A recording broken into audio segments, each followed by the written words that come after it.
O Jornal Nacional apresenta nesta semana entrevistas com os principais candidatos à presidência. Ontem foi ouvido o candidato da coligação PPS, PTB, PDT, Ciro Gomes. Hoje está conosco o candidato Antony Garotinho, do PSB. Amanhã nós entrevistaremos José Serra, do PSDB, PMDB, e na quinta-feira fecharemos essa primeira rodada de entrevistas com Luiz Inácio Lula da Silva, candidato do PT e do PL.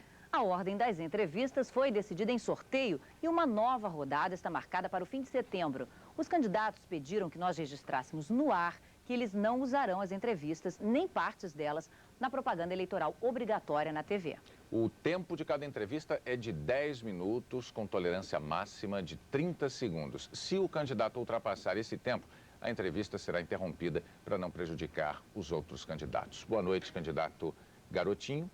A primeira pergunta que eu lhe faço é a seguinte: o senhor deixou o governo do estado do Rio de Janeiro, depois de 3 anos e 3 meses de governo, deixou com índice de aprovação muito alto, mas com grande parte das suas obras mais importantes inacabadas. Certamente em 3 anos o senhor não fez tudo o que imaginava ou planejava fazer para o estado do Rio. O senhor não considera prematura essa saída para enfrentar um desafio grande como a presidência da República? Em primeiro lugar, boa noite para você, Bonner. Boa noite, Fátima. Boa noite a vocês que estão assistindo essa entrevista em casa. Eu acredito que o desejo que eu tenho no meu coração de fazer pelo meu país aquilo que o Brasil hoje precisa, um governo de decisão, que tome medidas a favor da grande maioria da população, me motivou a não buscar um interesse pessoal. Eu confesso que, pessoalmente, seria mais cômodo continuar governador do Rio de Janeiro, tentar uma reeleição com 88% de aprovação. Mas eu não estou na vida pública para buscar o meu interesse pessoal. Mas não o frustra, como político, deixar o governo sem concluir algumas obras grandes, obras como, sei lá, o saneamento da Barra da Tijuca, é uma obra grande que não foi concluída. Isso não o frustra como político? Olha, eu tenho convicções que a governadora que me sucedeu, deixei para ela todas as condições para que ela continue essas obras.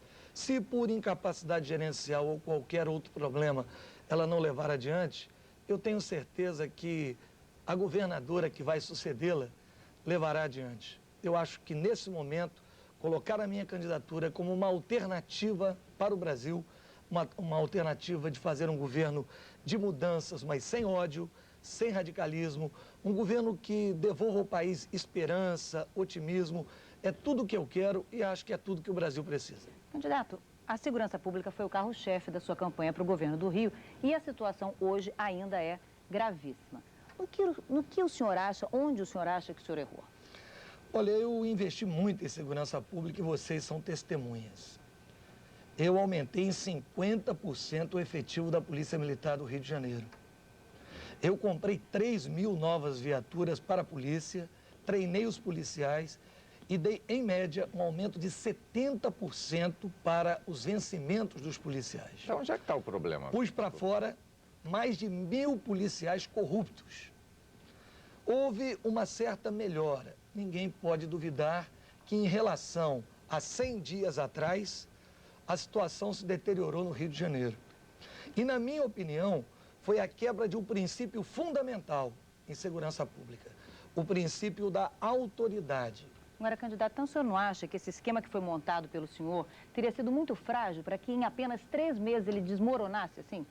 Veja, o princípio da autoridade basta um gesto, uma palavra, uma postura mal colocada. Que gesto seria esse, candidato? Eu diria que a presença de um secretário de Segurança Pública que mal conhece o Estado e a geografia da cidade do Rio de Janeiro é um fator fundamental para esse clima que nós estamos vivendo hoje aqui no estado do Rio e que é bem diferente do que acontecia 100 dias atrás. Agora, no caso dos traficantes de drogas, o senhor entende que a nomeação de um secretário com essas características desencadeou um processo de liberação? Eles disseram, então agora vamos começar a atacar e a barbarizar pela cidade? Porque a pergunta eu faço porque ainda no seu governo, o repórter Tim Lopes realizou, nós exibimos e foi premiada a reportagem sobre feira de drogas. Foi no seu governo ainda. Na ocasião, houve a prisão, inclusive, de alguns dos bandidos que ali apareciam. Um deles fugiu da cadeia pela porta da frente, estão todos soltos no momento. Quer dizer, será que este é um problema tão recente assim, de apenas 100 dias? Olha, eu não disse que não havia problemas. Agora, havia respeito à autoridade policial. Meu secretário de Segurança Pública, o coronel Josias Quental, um homem que durante 30 anos serviu à corporação, um policial íntegro, ele tinha um planejamento de segurança pública. Agora, o mais lamentável é que policiais que eu afastei da banda podre da Polícia do Rio de Janeiro tenham voltado e ocupado posições de comando na Secretaria de Segurança. Isso, para a tropa, é muito ruim. Fátima, vamos prosseguir com alguns Eu queria outros conversar temas. agora com o senhor para a gente mudar um pouco de assunto sobre o salário mínimo. O senhor promete para maio um salário mínimo de R$ 280, caso eleito. E a gente sabe que a Previdência, todo mundo fala, a Previdência tem grandes problemas, um déficit enorme de 17 bilhões nos trabalhadores normais e no setor público, um déficit até maior, 3 vezes maior. Como é que o senhor vai fazer para essa Previdência não quebrar de vez? Fátima, Bonner, vocês estão nos assistindo em casa. Como é que o país pode viver com 50 milhões de pessoas abaixo da linha de pobreza? Só existe um mecanismo de distribuição de renda efetivo, capaz de acabar com essa miséria, com essa desigualdade que há hoje no país, gritante, que choca as pessoas. É o salário mínimo. Ele pode chegar diretamente a cada lar.